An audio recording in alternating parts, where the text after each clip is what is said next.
Welcome everybody to another episode of the Anime Lounge Short Flights. Today we are going to be covering episode 10 of Bleach 1000-Year Blood War. Great episode. Today I have my spotted cow per usual. And Lance, your non-alcoholic beverage of choice is some water. Gotta hydrate. Yeah, right, definitely. Give us a synopsis for this episode, please. All right, so in this episode, we have two big things that really happen is the continuation of the fight between Onihara and Kenpachi, and Renji and Ichigo continue their recovery period and work on receiving their Zanpakutos again. And those are the big things. So lots of information. Do you want to give us a quick name of the Zanpakuto guy? Okay, go for it. Namaya? Oetsu? Nimaya. There we go. Yeah, I think that's Oetsu. There we go. He was a very colorful character. He was really fun to see.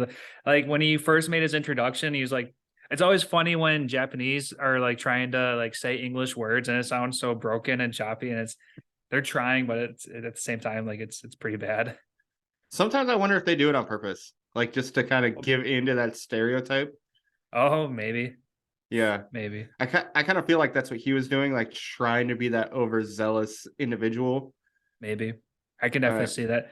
I mean, just on a quick branch, like me and my wife are watching Cobra Kai on Netflix, and one of the main side characters is this Japanese guy, and he's speaking like super traditional, like broken English, and we're like, do you think he acts like that, or do you think he's actually like that? And like, okay, so it's really funny when people are acting. Yeah, sometimes it's really hard to tell the difference. But to get into this episode, I mean, two big things happened. Renji succeeded, Ichigo failed. Really super crazy. Yeah, it was super crazy. I kind of like it because I agree. As Oetsu explained, basically he doesn't know his past. He can't continue forward without that information.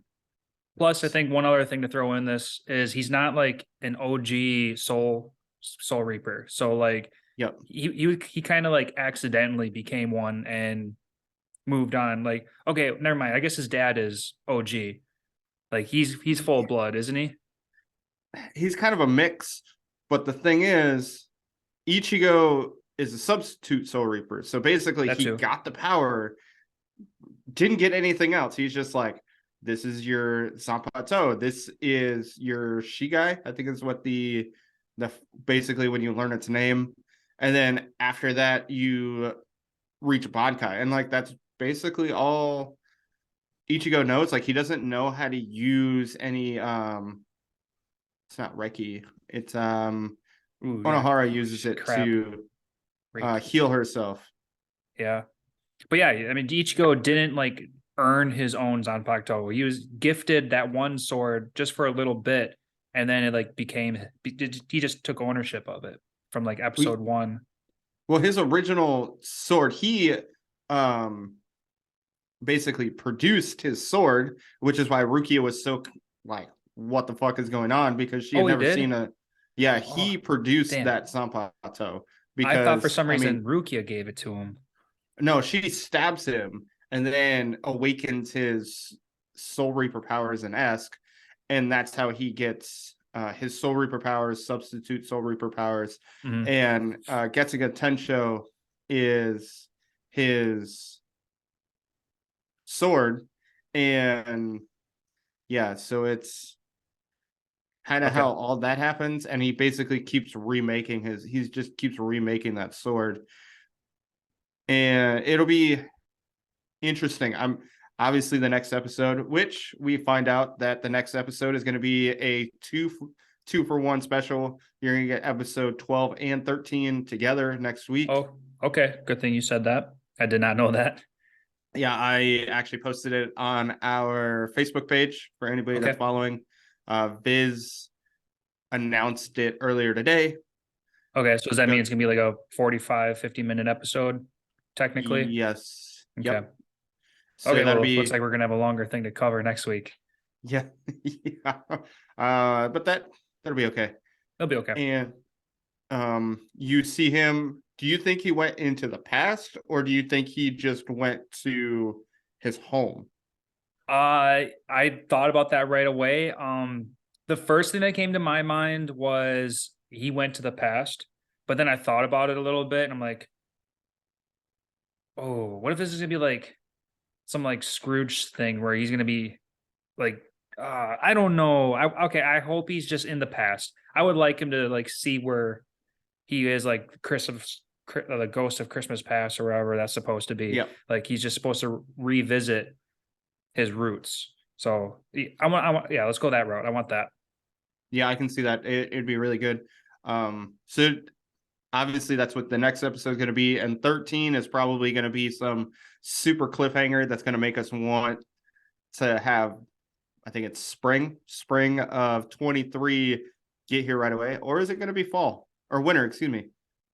Oh, I'm you not think they're going to 100% go sure. back to back? Oh, we'll have to look into that a little think bit. I think that's right. I think they're doing 2 core, pausing for a summer or pausing for a season, 2 core, and they're gonna do that a few times, I think is what it is. Oh 4 wow. times.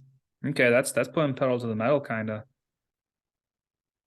Yeah. showing Attack on Titan. What's up? This is how you Well, they've bring on had 10 anime. years. So, Yeah, I suppose. Okay. and I think that's what it is.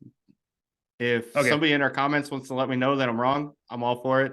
Right. Give us that actual release date. That'd be great. Yep. Spread the And info. yeah, but anyways, to continue back to 12 and 13, I think that's what's going to happen is he's going to go into his past, learn what is truly his past, and we're going to be able to continue on from there because we've gotten a bunch of sprinkles of what his past is, but we don't really know everything. I think it'd be Right. really good to know everything. Right. And I feel like 13 is going to be cliffhanging with us seeing his new sword.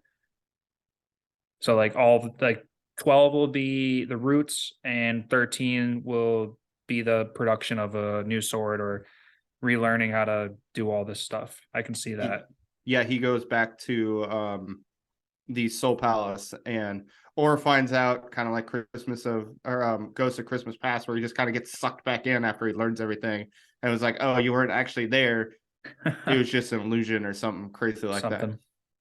Something like that, which is kind of almost a good segue into the beginning of the episode with Kenpachi and Onahara fighting, because Kenpachi keeps blacking out and coming to, and I think we found out that that's because he's like actually dying, but Onahara is healing him and bringing him back.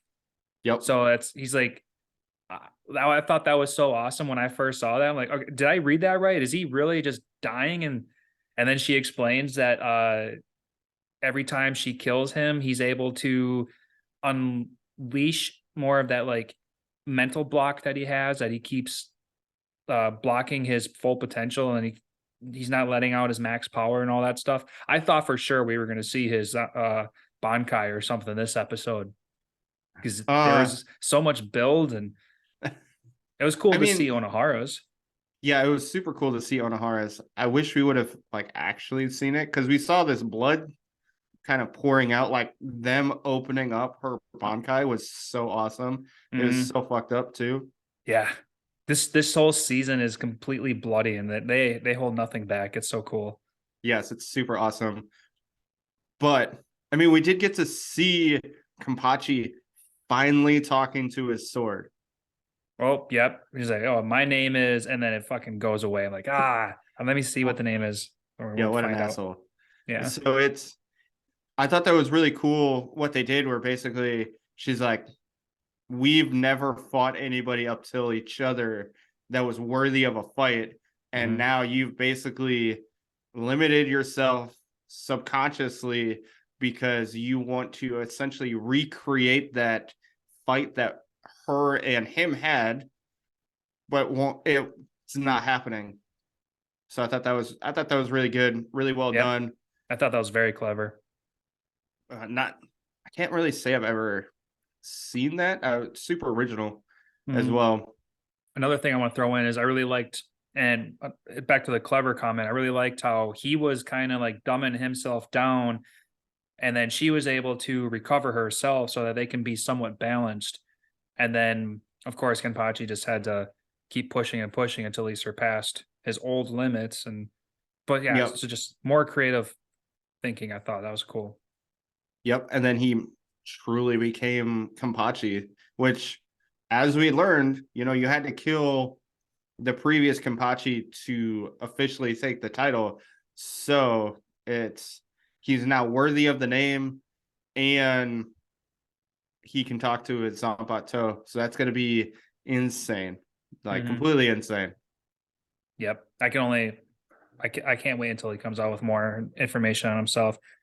And they were talking about like how strong he is and how like he can go all out, but then he gets slapped around by oh god, I already forgot his name, but His Majesty. Yhwach. Yeah. That was his opportunity to go all out, and then he just gets defeated. So I can't wait to see like a rematch on that.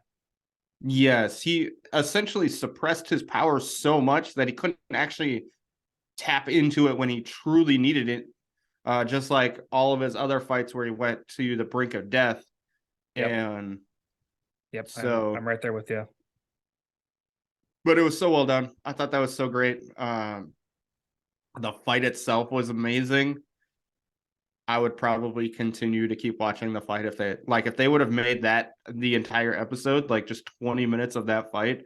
Oh yeah, I wouldn't have complained. Oh, sorry, some heaters are kicking on. No, you're good. That fight was just so good. No, honestly, my only complaint is I didn't get more of the fight. Like, yeah, because it was getting awesome. I mean, like their skin was melting and in that lava blood, and their skeletons were showing, like they were like just opening up. So I thought that was pretty cool. I would have wanted to see more. Yep. Yeah, that's really all that happened in this episode. A lot of big things for the future. And so I can't wait. Another great episode. Completely understand why it's the #1 show of the season. Oh yeah. Yeah, I can't wait to see what happens with Ichigo next. I want his Bankai. I want his sword to come back, his Zanpakuto. Yep. So yeah, I'm excited. You got anything else? Nope. I'm good. All right. Well, that concludes episode 10 of Bleach 1,000-Year Blood War. Make sure to subscribe and give us a like on this episode. Also, let us know what the fall or what the winter season's going to be so that we know what we can kind of look forward to. Yep. All right. Later, guys.